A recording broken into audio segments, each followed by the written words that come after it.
नमस्ते, सत श्री अकाल। साझा टीवी वेखण वाले साडे सारे दर्शकों का बहुत बहुत स्वागत है साडे इस प्रोग्राम हेरा फेरी नहीं दे विच, जिस दे नाल हाज़र हाँ मैं गगनदीप नारंग। मुद्दे या फिर समस्यावां वो जड़ियां सूबे या फिर देश के लोगों के नाल जुड़ियां हुई होण, मुद्दे वो जड़े सियासतदान अते सियासत दे नाल जुड़े हुए होण। उन्हां वख-वख मुद्दे अते वख-वख समस्यावां दे उत्ते चर्चा करन दा जरिया बनता है साडा ये प्रोग्राम हेरा फेरी नहीं। इस तो पहला कि अज के मेहमान की इंट्रोडक्शन असीं तुहाडे नाल करवाइए, दस दईए कि हेरा फेरी नहीं प्रोग्राम के साडे पहले स्पॉन्सर ने सेव ऑन फूड। करदे राशन की महंगाई की चिंता तो हुण पूरी तरह हो जाओ आज़ाद, क्योंकि आ गया है सेव ऑन फूड, जिथे फेस्टिव दिनों तो अलावा रोज़ाना आम दिनों में भी राशन के हर समान के उत्ते मिलदियां ने अजिहियां बाकमाल ऑफरां, जिन्होंने देख के तुहाडा दिल हो जाएगा खुश ते नाले हो जाएगी पैसों की बचत। राशन की A1 क्वालिटी अते पैसों की बचत के लिए हमेशा याद रखो सेव ऑन फूड। साडे हेरा फेरी नई प्रोग्राम के दूसरे स्पॉन्सर ने हैरी इमीग्रेशन। जी हाँ, दुनिया के अंदर अगर किसी भी देश का वीज़ा तुसी लेना चाहते हो तो उस दे लई इक्को भरोसेमंद ना, इक्को भरोसेमंद थां Harry immigration, member of ICCRC Harry immigration. गल की जाए तो साडे हेरा फेरी नई प्रोग्राम के तहत साडे नाल जुड़े हुए ने जनाब संदीप चौधरी जी, जिहड़े कि राजनीतिक विश्लेषक ने, बहुत ही सूझवान बुलारे ने अते विश्लेषक भी ने। चौधरी साहब बहुत बहुत स्वागत है तुहाडा साडे इस प्रोग्राम हेरा फेरी नहीं दे विच। जी नमस्ते, सत श्री अकाल जी। चौधरी साहब, जिस तरीके नाल ईरान के उत्ते इजराइल और अमेरिका जिहड़ा हैगा वो लगातार हमले कर रहा है, तो ईरान भी जिहड़ा हैगा वो किते घट नहीं है, वो भी हमले कर रहा है।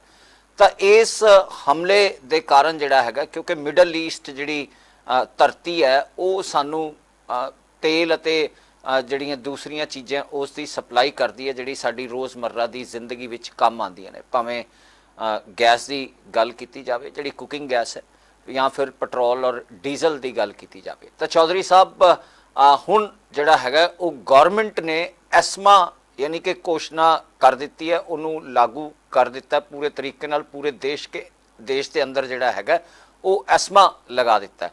की लगता है कि इस एस्मा कानून का आम जनता नूं फायदा की होएगा, क्योंकि सरकार सुनिश्चित करती है कि कोई जमाखोरी ना कर सके। सरकार का यह उपराला कारगर साबित होएगा चौधरी साहब? देखिए, बहुत महत्वपूर्ण सवाल है आपका। और पूरे देश में एक तारीख में भय का माहौल है, डर का माहौल है। जी, डर का माहौल डीजल पेट्रोल को लेकर भी है, डर का माहौल गैस को लेकर भी है, गैस के बड़े दाम को लेकर भी है। और अगली समस्या मुंह बाय खड़ी है कि डीजल पेट्रोल कम भी पड़ सकता है, पेट्रोल पंप पे लंबी लंबी लाइनें भी देखने को मिल सकती हैं। क्योंकि आपने देखा हो, कोई अब डीजल पेट्रोल पंप अपने पास स्टोर कर लेना चाहता है पेट्रोल पंप से, तो बिल्कुल समस्या बढ़ेगी। और समस्या इसलिए भी बढ़ेगी कि हमारी किस तरीके की है। अगर हमारे पास जिस तरीके की पॉलिसीज हमारी सरकारों ने पहले चलाई, जी, जिन सरदार मनमोहन सिंह जी को आप मन सिंह जी कहते थे, क्या आज आपको पता चल रहा है वो कितने महत्वपूर्ण थे? या एक एजुकेटेड व्यक्ति की सोच किस तरीके की होती जी, है? चारों तरफ हमें चीजें फैला के रखनी पड़ती है। हम सिंगल सोर्स पर जब भी काम करेंगे या किसी के दबाव में काम करेंगे तो आपको इस तरीके की चीजें होंगी। एस्मा लगाने का मतलब है कि सरकार कहीं ना कहीं डरी हुई है, घबराई हुई है, और आने वाले खतरे का एहसास सरकार को भी, आम आदमी के साथ साथ सरकार को भी हो चुका है कि हो सकता है गैस की शॉर्टेज पड़े, हो सकता है डीजल की शॉर्टेज। और जो माफिया होते हैं, गैस के भी जी, माफिया हैं, जी, डीजल माफिया, माफिया है, वो चीजों को स्टोर कर ले, फिर एक के 10 लेने की कोशिश करते हैं। तो इन भी बोलते हैं, ब्लैकमेलिंग का धंधा शुरू हो जाता है देश के जी, अंदर। तो जी, सरकार को ये भी डर है, और सरकार को एक डर और भी है कि कहीं किसी तरीके की हड़ताल कोई ना करे, कहीं कोई विरोध प्रदर्शन। तो कई चीजों पर सरकार का फोकस है। मैं फिर जी, यही कहना चाहता हूँ, आंखें मूंद लेने से खत्म जाएगा, वो देखना पड़ेगा जो देखा ना जाएगा। आज जी, जरूरी है, आप इस तरीके की चीजें कर रहे हैं, लेकिन अगर आप अमेरिका के दबाव में नहीं आते, आप ट्रंप के दबाव में नहीं आते, आते, और हम अपने परंपरागत दोस्त जो हमारी आजादी से पंडित नेहरू जी। के टाइम से शुरू हुआ, उसमें रशिया। बीजेपी की भी सरकार आई, जनता दल जी। की भी सरकार आई, कांग्रेस की भी सरकार आई, स्कार है। और उस रिश्ते को बरकरार रखा। वो हमारे अच्छे बुरे दिन हमारे साथ रहा। उस देश का, उस रसिया का हमें हाथ नहीं छोड़ना चाहिए था। इसी तरीके से चाबहार जी। पोर्ट हमें नहीं छोड़ना चाहिए था। अगर छोड़ना भी पड़ तो आप लड़ते लड़कर छोड़ना चाहिए।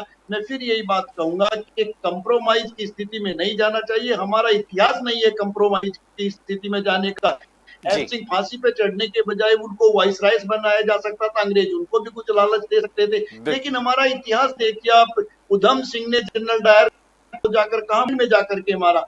तो खाली हम ये देखें कि दूसरे के पास सोर्सेज ज्यादा है, दूसरे की फाइनेंशियल स्थिति ज्यादा है।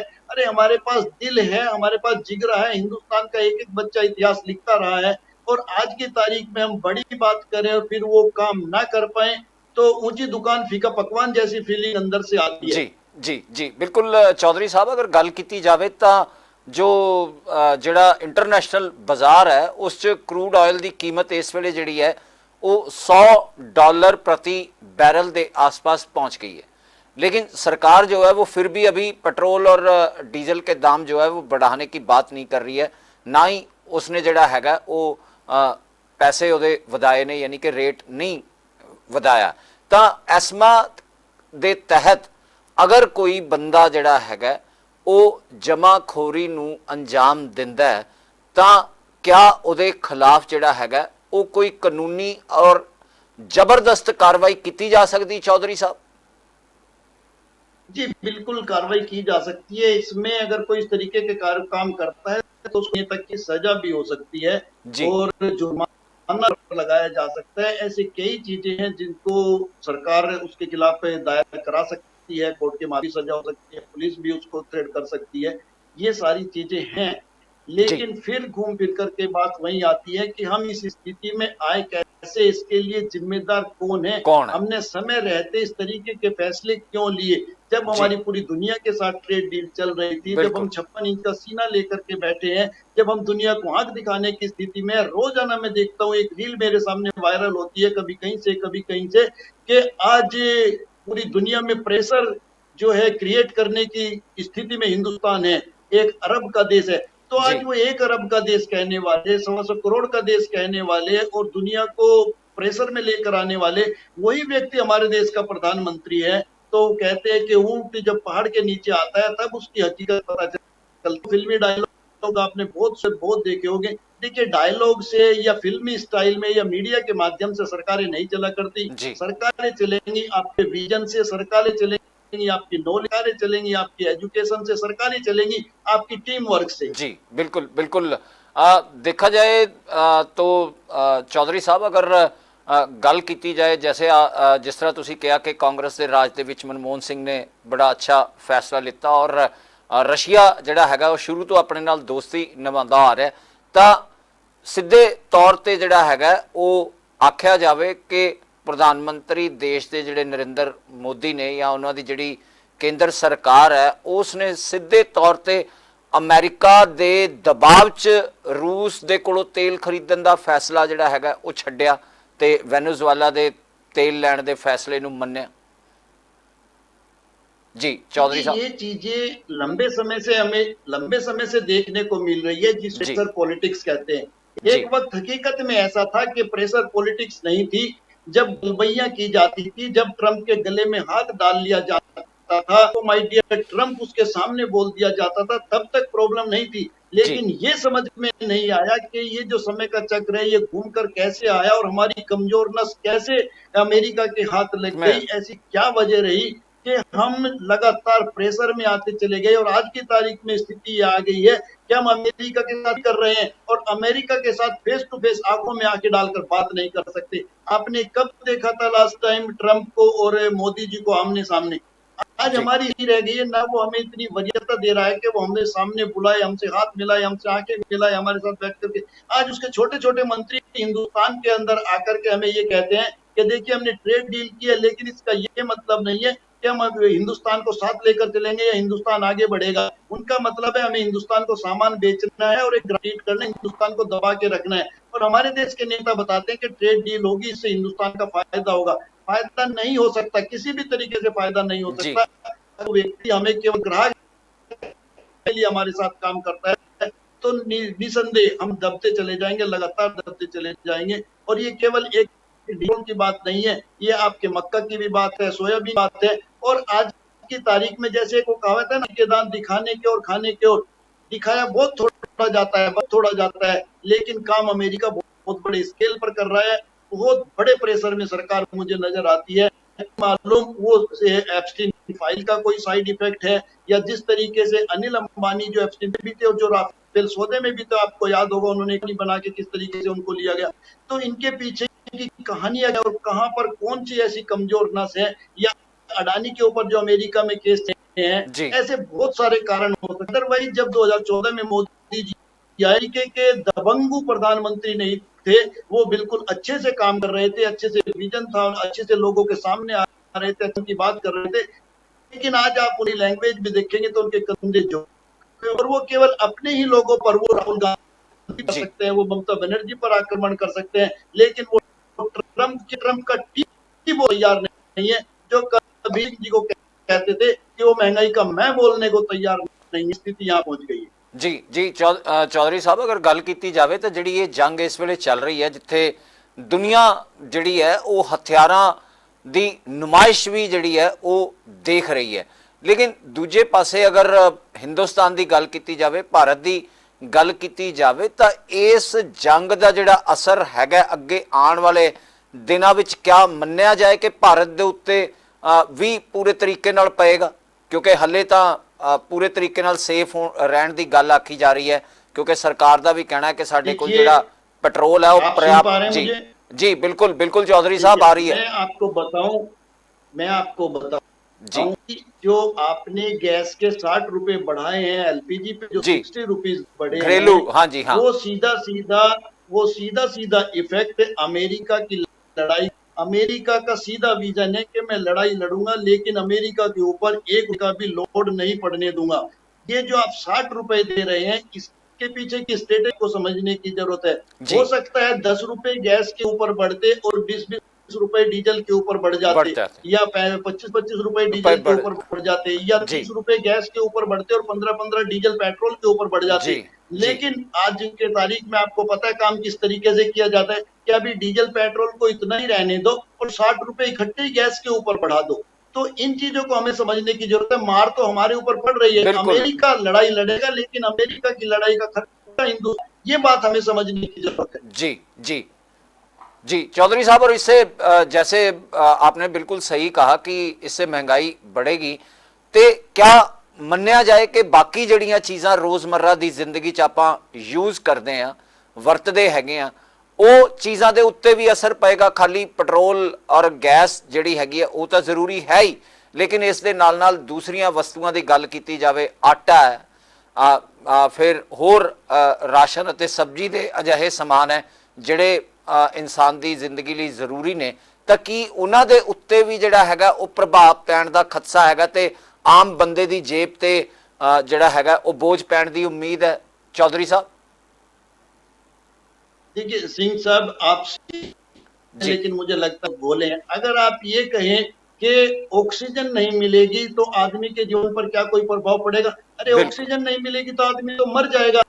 अगर आपके डीजल पेट्रोल और गैस की कीमत बढ़ती है तो इसका मतलब आप ये मानिए कोई एक चीज भी जो आप ऐनक लगाए बैठे हैं ये भी ट्रांसपोर्ट के माध्यम से आई है, जो बैठे हैं कपड़ा भी ट्रांसपोर्ट के माध्यम से चलता है, जो आप खाने का सामान लेते हैं वो भी ट्रांसपोर्ट के, मतलब आम आदमी के जीवन की, या हमारी जो डिफेंस सेक्टर है, जो सेना है, किसी का भी कोई भी चीज बचता ही नहीं है। जब आपके पेट्रोलियम की, आपकी गैस की कीमत बढ़ती है तो उसका इफेक्ट हर चीज पर पड़ता है। जब आपका डीजल पेट्रोल महंगा होगा तो आपकी ट्रांसपोर्ट महंगी हो जाएगी। आप जो सब्जी खरीदने जा रहे हैं, जहां से वो मंडी से ट्रेवल करती है, किसान के यहाँ से मंडी तक जाती है, हर चीज अपने आप महंगी हो जाएगी। इसका मतलब यह है कि महंगाई मुंह बाय हमारे दरवाजे पर खड़ी है।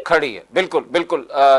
अपने दर्शकों की जानकारी के लिए दस दईए कि सियासी विश्लेषक जिहड़े संदीप चौधरी जी ने वो अपनी गल जिस तरीके नाल रख रहे हैं, उन्हां दी गल्लां दे उत्ते गौर करते हुए तुसीं भी समझ ही गए होवोगे कि जंग का असर जिहड़ा वो हिंदुस्तान के उत्ते भी दिखना शुरू हो चुका है, क्योंकि हुणे हाल विच ही सेंटर गौरमेंट ने जिहड़ा हैगा ਉਹ घरेलू गैस के उत्ते 60 रुपए वधाए जाने की घोषणा की सी। लेकिन दूजे पासे जिहड़ा हैगा घरेलू गैस की सप्लाई जिहड़ी है वो पूरे तरीके नाल हिंदुस्तान के लोगों तक पहुँचती रहे, कोई जमाखोरी ना कर सके, इस दे लई एस्मा भी लगाया गया। लेकिन वधदी हुई महंगाई का बोझ जिहड़ा वो आम बंदे की जेब ते पैंदा होया किते ना किते उन्होंने परेशान करके रख देगा, क्योंकि पेट्रोल और डीजल के रेट वधन दे नाल जिवें चौधरी साहब ने दस्सिया कि साडी हर चीज़ ते असर पएगा। ट्रांसपोर्ट दे राही माल ढुलाई राही जिहड़ा हैगा वो समान साडे तक पहुँचदा है, ते जदों पेट्रोल डीजल महंगा होएगा तो भाड़े भी जिहड़े ने वो महंगे हो जाणगे, ते वख-वख चीज़ां जिहड़ियां ने वो अगे महंगियां होंदियां चलियां जाणगियां। चौधरी साहब की लगदा है कि सरकार जिहड़ी हिंदुस्तान 'च है उसने कोई बहुत वड्डी गलती की है अमेरिका अते इस तरीके नाल इजराइल दे नाल उसका साथ देने की हामी भरते हुए? देखिए, ये बहुत महत्वपूर्ण सवाल है और हर कोई इसको जानना चाहता जी। है। आप एक बात सोचिए, जो पंडित नेहरू थे वो फिलिस्तीन के साथ खड़े थे, वो कभी भी इजराइल के साथ नहीं खड़े थे। जी। इंदिरा गांधी फिलिस्तीन के साथ खड़ी थी। उसके बाद आप देखेंगे जनता दल के कई प्रधानमंत्री आए, वो भी इजराइल के साथ नहीं खड़े थे, वो फिलिस्तीन के साथ खड़े थे। जी। सरदार मनमोहन सिंह इजराइल के साथ नहीं, फिलिस्तीन के साथ खड़े थे। बीजेपी के प्रधानमंत्री हुए अटल बिहारी वाजपेयी, वो इजराइल के साथ नहीं, फिलिस्तीन के साथ खड़े थे। और उन्होंने यहाँ तक कहा था, जिस तरीके से पाकिस्तान हमारे कश्मीर पर कब्जा करके बैठा है उसको खाली करना पड़ेगा, इसी तरीके से जो अरबों की जमीन है, जो फिलिस्तीन की जमीन है, उसको उन्होंने अरबों की जमीन कहकर संबोधित किया था कि उसे इजराइल को खाली करना पड़ेगा। तो समझिए कि हमारा इतना लंबा इतिहास, इतने प्रधानमंत्री, इतने डिप्लोमेटिक लोग पैदा हुए, वो सब आखिर क्या कारण था जो इजराइल से नहीं मिले, इजराइल के लिए नहीं लगाया और वो फिलिस्तीन के साथ रहे। हालांकि उन्होंने इजराइल से कोई दुश्मनी मोल नहीं ली, लेकिन आज की तारीख में हमने इधर रशिया को छोड़कर अमेरिका को गले लगा लिया, उधर हमने फिलिस्तीन और हमारे जो दूसरे कंट्री थे उनको छोड़ करके इजराइल को गले लगा लिया। तो कहीं ना कहीं मैं ये मानता हूं कि हम गलती पर गलती करते चले जा रहे हैं। या जिस तरीके एप्स्टीन का जो फार्म हाउस है या कहिए उनका जो द्वीप है वो इजराइल के अंदर है और उसका क्या कनेक्शन है, उसके पास किस किस की फिल्में हैं, क्योंकि कई तरीके के तेरे भारतीय राजनीति में आपने देखा उनके ऊपर मानहानि का मुकदमा नहीं हुआ और उनको अलग अलग जगह बड़ी बड़ी जिम्मेदारियां दी गई। आपको याद होगा कपिल मिश्रा तो पहले आम आदमी पार्टी के नेता थे, उन्होंने विधानसभा के अंदर खड़े होकर के रिकॉर्ड में बोला, रिकॉर्ड में लिखित में वो चीजें है, उनने रिकॉर्ड भी वो चीजें अवेलेबल है कि इस तरीके से एक महिला को लाया गया, प्रधानमंत्री के रूम के बराबर में ठहराया गया, रात को उसकी तबीयत खराब हुई, फिर उसको हॉस्पिटल लेकर के जाया गया, फिर उसको लाया गया। ये सारी आखिर वो महिला कौन थी और क्यों प्रधानमंत्री की तरफ से कपिल मिश्रा के ऊपर मानहानि का केस दर्ज नहीं हुआ, क्यों उनको बीजेपी में लिया गया और अब कैबिनेट में मंत्री बना दिया गया। सुब्रमण्यम स्वामी ने, आपको पता होगा किस तरीके से उनके ऊपर आरोप लगाई, क्यों सुब्रमण्यम स्वामी के ऊपर केस दायर नहीं हुआ।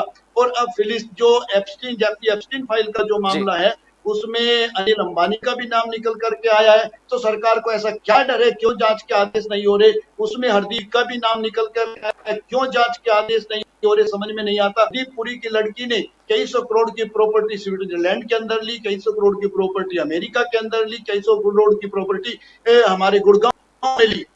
आखिर क्यों जांच नहीं होती, जबकि आपने देखा होगा हेमंत सोरेन एक मुख्यमंत्री होते हुए एक 700 गज के प्लॉट के चक्कर में उनको जेल में डाल दिया गया। अरविंद केजरीवाल जो कोर्ट से भरी हो चुके उनकी पूरी टीम को जेल में डाल दिया गया झूठे आरोपों में फंसा करके। और हमारे देश के विपक्ष के ऐसी कौन सी पार्टी और कौन सा नेता है जिसके ऊपर ईडी और सीबीआई ने केस दर्ज नहीं किए हुए। आखिर ऐसी क्या वजह है, क्या कमजोरी है जो हमारे पीएमओ की तरफ से एक बार भी एप्स्टीन फाइल का जिक्र नहीं होता, ना अनिल अंबानी की जांच की बात की जाती है, ना हरदीप पुरी की जांच की बात की जाती है। जी जी चौधरी साहब, अगर देखा जाए तो ये जंग जैसे अभी 10 के दिन करीब हो चले हैं, मतलब 10 दिन का जिहड़ा हैगा वो समा बीत चुका है। अगर अगे ये जंग होर ज्यादा दिन चलती है तो किस तरीके के असर जिहड़ा हैगा वो पूरी दुनिया नूं देखण नूं मिल सकते हैं, क्योंकि गोली सिक्का बारूद जो है वो कहीं ना कहीं तो असर डालेगा ही, उसदे भी प्रभाव जिहड़े ने वो निकल के आएंगे। क्योंकि हुणे असीं सुनिया सी ईरान च जिहड़ी बारिश हुई सी वो मतलब बिल्कुल काले तेल वांगू जिहड़ा हैगा वो पानी आसमान तो गिर रहा है। तो ये जंग क्या अपने पिछे महामारियां या बीमारियां या होर ਇਨਸਾਨੀਅਤ ਨੂੰ ਪਿੱਛੇ ਲੈ ਕੇ ਜਾਏਗੀ, ਲੋਕਾਂ ਨੂੰ ਹੋਰ ਪਿੱਛੇ ਲੈ ਕੇ ਜਾਏਗੀ? देखिए बिल्कुल, ये तो कोई भी व्यक्ति कह सकता है कि जंग जो है, जंग किसी भी देश को आगे नहीं बढ़ाती है, जंग जी, हमेशा पीछे लेकर के पीछे। जाती है। जिन जिन मुल्कों ने जंग लड़ी है उसमें सीरिया का हाल आप देख लीजिए, इराक बिल्कुल। का हाल आप देख लीजिए, लीबिया का हाल आप देख हाँ। लीजिए, हमारे पड़ोस में अफगानिस्तान का हाल आप हाल। देख लीजिए, और पाकिस्तान में भी जिस तरीके जी। की चीजें रहती है, तो जंग से कोई भी देश तरक्की नहीं कर सकता। लेकिन आपको जंग के मामले में ये समझना पड़ेगा, अमेरिका जैसा देश जंग करने के बावजूद भी आगे बढ़ता है। वो जंग करने के बावजूद भी आगे इसलिए बढ़ता है कि जैसे अभी जंग लड़नी शुरू की और हिंदुस्तान पैसा दे रहा है। हम पैसा कैसे बिल्कुल। देते हैं, कई लोगों को चीजें समझ में नहीं आती। जी। जो गैस के दाम बढ़ा दिए जाते हैं, आप ये देखिए, बिल्कुल। जो कतर, आपने सुना होगा कतर में तेल निकलता है, गैस बिल्कुल। निकलती है। गैस निकल। आपने सुना होगा कुवैत में तेल निकलता है, गैस निकल गैस है। निकल। आपने अरब अमीरात में सुना होगा तेल निकलता है, निकलता है गैस क्या? निकलती है। जितने भी ये गल्फ कंट्री हैं, इनमें गैस तेल निकलती है, और इन सब में अमेरिका के सैन्य अड्डे भी मौजूद हैं। आखिर क्या वजह है कि अमेरिका के सैन्य अड्डे भी मौजूद है? और एक बिल्कुल। चीज तो और आप कभी ध्यान देंगे, वहां प्रजातंत्र नहीं है, वहां पर शाह है, वहां पर अपने लोग बैठे गए, तो वो अमेरिका के इशारे पर काम करने काम वाले कर। लोग हैं। वही चीज चाहता है अमेरिका के, मैं वही चीज ईरान के अंदर भी कर दूं, वहां पर अपना एक डमी प्रधानमंत्री या डमी राष्ट्रपति बैठा दूं, और वहां के जो ऑयल गैस तेल है उनका एक हिस्सा, उसमें एक बिल्कुल। परसेंटेज अमेरिका को जाती है। उसी से अमेरिका ये लड़ाइयां लड़ता है, इसलिए अमेरिका।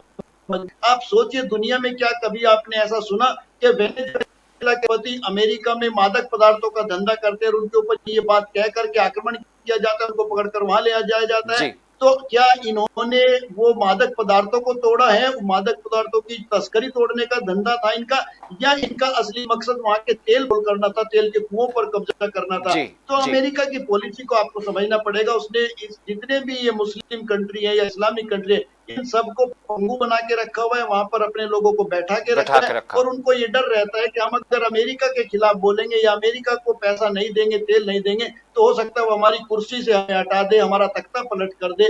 तो ये चीजें पूरी दुनिया में अमेरिका की चल रही है, इसको दादागिरी भी आप कह सकते हैं। जी बिल्कुल। चौधरी ਸਾਹਿਬ ਦੀਆਂ ਗੱਲਾਂ ਤੇ ਅਗਰ ਗੌਰ ਕੀਤਾ ਜਾਵੇ ਤਾਂ ਉਹਨਾਂ ਨੇ ਸਾਫ਼ ਤੌਰ ਤੇ ਆਖਿਆ ਕਿ ਅਮਰੀਕਾ ਜਿਹੜਾ ਹੈਗਾ ਉਹ ਤੇਲ ਦੇ ਭੰਡਾਰਾਂ ਤੇ ਗੈਸ ਦੇ ਭੰਡਾਰਾਂ ਦੇ ਉੱਤੇ ਕਬਜ਼ਾ ਕਰਨ ਦੀ ਜਿਹੜੀ ਹੈ ਚਾਹਤ ਰੱਖਦਾ ਹੈ, ਅਤੇ ਇਸੇ ਕਰਕੇ ਮਿਡਲ ਈਸਟ ਅਤੇ ਗਲਫ ਕੰਟਰੀਜ਼ ਦੇ ਅੰਦਰ ਜਿਹੜਾ ਹੈਗਾ ਉਹਦੀ ਆਰਮੀ ਡਿਪਲੋਇਡ ਹੈ, ਉਹਦੇ ਜਿਹੜੇ ਆਰਮੀ ਦੇ ਬੇਸ ਬਣਾਏ ਗਏ ਨੇ ਉਹ ਉੱਥੇ ਮੌਜੂਦ ਨੇ। ਇਹ ਆਪਣੇ ਆਪ 'ਚ ਵੱਡਾ ਸਵਾਲ ਹੈ ਕਿ ਉਹ ਉੱਥੇ ਫਿਰ ਕੀ ਕਰਦਾ। ਯਕੀਨਨ ਅਮਰੀਕਾ ਜਿਹੜਾ ਹੈਗਾ ਉਹ ਪੂਰੀ ਦੁਨੀਆ ਦੇ ਅੰਦਰ ਇਸ ਵੇਲੇ ਆਪਣੇ ਆਪ ਨੂੰ ਦੁਨੀਆ ਦਾ ਮਹਜ਼ ਪਾਵਰਫੁਲ ਸਰਪੰਚ ਬਣਦਾ ਹੋਇਆ ਜੰਗ ਦੇ ਹਾਲਾਤਾਂ ਵਿੱਚ ਜਿੱਥੇ ਈਰਾਨ ਨੂੰ ਝੋਕ ਰਿਹਾ, ਤਾਂ ਪੂਰੀ ਦੁਨੀਆ ਦੇ ਅੰਦਰ ਇਸ ਜੰਗ ਦੇ ਕਰਕੇ ਕਿਤੇ ਨਾ ਕਿਤੇ ਆਮ ਬੰਦੇ ਦੀ ਜੇਬ ਤੇ ਵੱਡਾ ਅਸਰ ਪੈਣ ਵਾਲਾ, ਜਿਹਦੇ ਵਿੱਚ ਹਿੰਦੁਸਤਾਨ ਵੀ ਸ਼ਾਮਲ ਹੈ। ਤੇ ਇਸ ਦੀ ਸ਼ੁਰੂਆਤ ਹੋ ਚੁੱਕੀ ਹੈ ਘਰੇਲੂ ਗੈਸ ਦੇ 60 ਰੁਪਏ ਪ੍ਰਤੀ ਸਿਲੰਡਰ ਪਿੱਛੇ ਵਧਾਏ ਜਾਣ ਦੇ ਨਾਲ। ਤੇ ਆਉਣ ਵਾਲੇ ਵੇਲੇ ਜਿਹੜਾ ਹੈਗਾ ਅਗਰ ਜੰਗ ਜਾਰੀ ਰਹਿੰਦੀ ਹੈ ਤਾਂ ਚੌਧਰੀ ਸਾਹਿਬ ਦੇ ਮੁਤਾਬਕ ਹਰ ਚੀਜ਼ ਦੇ ਉੱਤੇ ਜਿਹੜਾ ਹੈਗਾ ਉਹ ਅਸਰ ਹੁੰਦਾ ਹੋਇਆ ਨਜ਼ਰ ਆਏਗਾ, ਤੇ ਉਸ ਦੇ ਵਿੱਚ ਸਿਰਫ ਪਿਸੇਗਾ ਆਮ ਆਦਮੀ। ਅਤੇ ਇਹ ਸਭ ਕੁਝ ਹੋ ਰਿਹਾ ਸਰਕਾਰ ਦੀ ਗਲਤ ਨੀਤੀਆਂ ਦੇ ਕਾਰਨ, ਜਿਸ ਤਰੀਕੇ ਨਾਲ ਚੌਧਰੀ ਸਾਹਿਬ ਦੀ ਰਾਏ ਨੂੰ ਸਮਝਿਆ ਜਾਵੇ। ਚੌਧਰੀ ਸਾਹਿਬ ਤੁਸੀਂ ਇਸ ਪ੍ਰੋਗਰਾਮ ਦੇ ਵਿੱਚ ਸਾਡੇ ਨਾਲ ਜੁੜੇ, ਤੁਹਾਡਾ ਬਹੁਤ-ਬਹੁਤ ਸ਼ੁਕਰੀਆ। ਬਹਰਹਾਲ ਗੱਲ ਕੀਤੀ ਜਾਵੇ ਹੇਰਾ ਫੇਰੀ ਨਹੀਂ ਪ੍ਰੋਗਰਾਮ ਦੀ, ਤਾਂ ਹੁਣ ਵੇਲਾ ਹੋ ਚੱਲਿਆ ਤੁਹਾਡੇ ਕੋਲੋਂ ਇਜਾਜ਼ਤ ਲੈਣ ਦਾ। ਫਿਰ ਹੋਵਾਂਗੇ ਹਾਜ਼ਰ, ਲੇਕਿਨ ਤਦ ਤੱਕ ਦੇਸ਼ ਅਤੇ ਦੁਨੀਆ ਦੀ ਬਾਕੀ ਖਬਰਾਂ ਦੇ ਉੱਤੇ ਆਪਣੀ ਨਜ਼ਰ ਬਣਾਏ ਰੱਖਣ ਦੇ ਲਈ ਤੁਸੀਂ ਵੇਖਦੇ ਰਹੋ ਸਿਰਫ ਅਤੇ ਸਿਰਫ ਸਾਂਝਾ ਟੀਵੀ। ਧੰਨਵਾਦ, ਨਮਸਤੇ, ਸਤਿ ਸ੍ਰੀ ਅਕਾਲ।